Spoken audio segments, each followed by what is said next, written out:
this presentation and how important they are.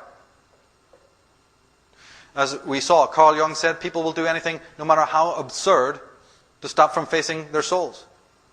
You've heard me put it differently. People will do anything, no matter how absurd, to stop facing their shadow self. And that's an enormous problem. You won't face it, but you will project it on somebody else and curse them out and then destroy their innocent lives, or not so innocent, by your projections. That you can manage to do. But see, Shiva, the dynamic has changed. Shiva is the shadow. So to attain true enlightenment is to return to selfhood, right? But did you see in the schemata that we had? Do you see that? That between the ego and the self, to get there, you have to pass through the shadow realm. You might want Shakti because she's gorgeous. She's beautiful. She's real. But you've got to pass through Shiva first. So that's why all this elaboration. Because yes, there is a selfhood. There is a place to return to. But you can't do it without integrating your shadow. You must pass through the cycle of the underworld. And all civilizations do it. And we know that it's happening because of the movement of the archetypes. Vernon Howard put it this way. Human sickness is so severe that few can bear to look at it. But those who do will become well. And a picture of the man on the left is Ezra Pound, America's greatest poet. A great teacher, if ever there was one, on these shores. He was locked up for 13 years in Bellevue Mental Asylum. This is what America does with its teachers. And every day that his wife came to visit him in those years, she was searched at the door. Even after everyone knew he's a cool guy, he's all right, he's been locked up erroneously or whatever, because he suffered for what he taught. But still the guards searched his wife. Then a young man who believed that he had been hard done by, out of the millions of his friends who let him down, and the world who didn't peep, a man by the name of Eustace Mullins took himself up to Bellevue and said, I want to interview this terrible super racist, this fascist, this maniac, this conspiratorialist. But he was at one point, and in any book today, and Who's Who, he's the greatest poet that America ever produced. With Wallace Stevens and Sylvia Plath coming afterwards, in my opinion. So Eustace Mullins goes up there, and Ezra basically just pulls out a dollar bill and goes, get your ass back down to that Library of Congress where you work and research this dollar bill until you know the meaning of all the symbols on it. Take it easy. Eustace Mullins did exactly as he was told and started to find out what the raving lunatic Ezra Pound had been saying. And then wrote many volumes, which I hope that American people are very familiar with. Why am I saying this? Is because we have to have some relief to ourselves. We must give ourselves a little bit of credit. The things that we're discovering and studying in the conspiratorial movement is very, very recent. This is what I'm talking about is just after the Second World War. And then Mullins starting to write, his books up through the 60s, 70s, and 80s, and then you've had a few others. See, in England and Europe, we've had a few other authors, like the Nesta Websters, going a little bit back, and so on. But in an American context, the fact that we, as ordinary people, even have an Alex Jones, or anyone, is a miracle to me. It is brilliant. So when you're getting pessimistic, and you're seeing all, and fatalistic, you see, and horrified, for a moment think that it's extremely recent times that we've even had the privilege of discovering this. I can even probably date, I would really say from the time of Eustace Mullins, it dates. Because he's the one who named the names. It's not that people didn't talk about conspiracy before that, but they were maybe politicians who maybe mentioned it once or twice on the House of the Congress or something like that.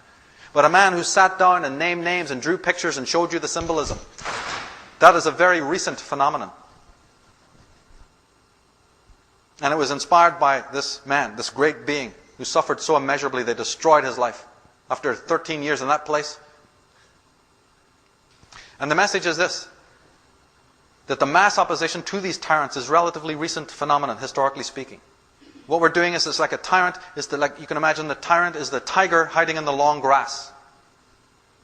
We are slowly burning down the camouflage bit by bit, but this requires the hunter's instinct and the hunter's patience. So I don't want anybody else, I don't care what you're watching on that horror device, courtesy of the Queen, and the tremors of pain and suffering and showing you. Absolutely do not get pessimistic at all, because we are doing wonderful. The opposition has never been before. There has never been in history a true opposition to the forces that we're now discovering. Our forefathers died in factories and mines and barely lived to 25 years of age. They had no newspapers, no internet, no nothing. We have all of these things, and we have now begun to have a glimpse into the hidden establishment that's been preying over the human race for aeons of time. And this is what we need to stay focused on. The spirit of rebellion is on its way. If it's in you already, fantastic. If you have that plutonic, Uranian, Aquarian energy, brilliant. It will be operating in the world, strengthening the psychic emotional immunity. It means that we have to fall in love with the word no.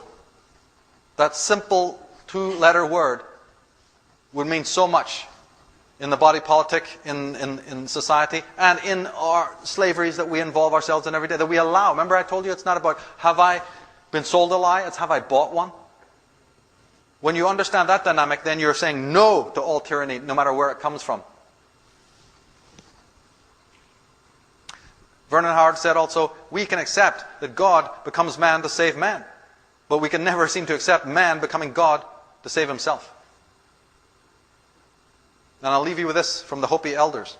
All that we do now must be done in a sacred manner and in celebration, because we are the ones we have been waiting for.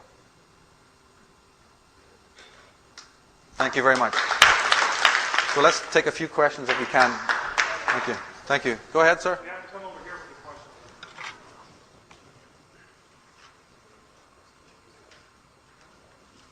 Thank you, Michael. Turn them on. Thank you so much, Michael, for your enlightenment Thank you. and the independence to think.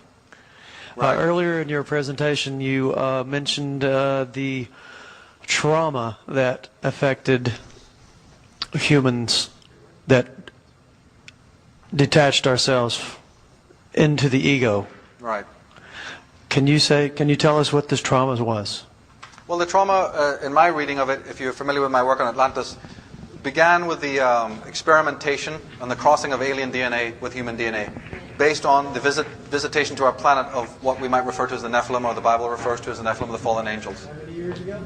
And this was about 50,000 years ago in my reckoning. Somewhere between 30 and 50,000 years ago is what I think. And that certainly was traumatic enough. And that set the seeds, And this occurred before the other traumas of the earth changes and the pole shifts. So it's just like one trauma upon another that left us in an absolute, as Julian Jaynes and others have said, it seems that there was a tremendous psychic deremption back then. Can you tell us what volume that we could go in deeper on this issue? On tonight's talk, the DVD is 2012, Where History Ends. And then the backup of that is Atlantis.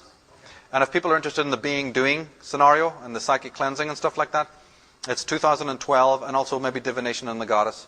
But I'd say that this talk is mostly the 2012 Where History Ends DVD will be the best one. It's 13 hours, 5 discs long. What we've done is a sort of a compression of that. Go ahead. Michael, this is Doug here. Doug, how you doing? Thanks a lot, but I really appreciate what you had to say tonight. As you know, as a Christian, we don't always agree on everything, but Right. I love to talk to you. As I recall, we met at Conspiracy Con, and I just tell people, we need to lay aside our differences to take our Yes. freedoms back from these That's evil right. people that run our country and the whole world.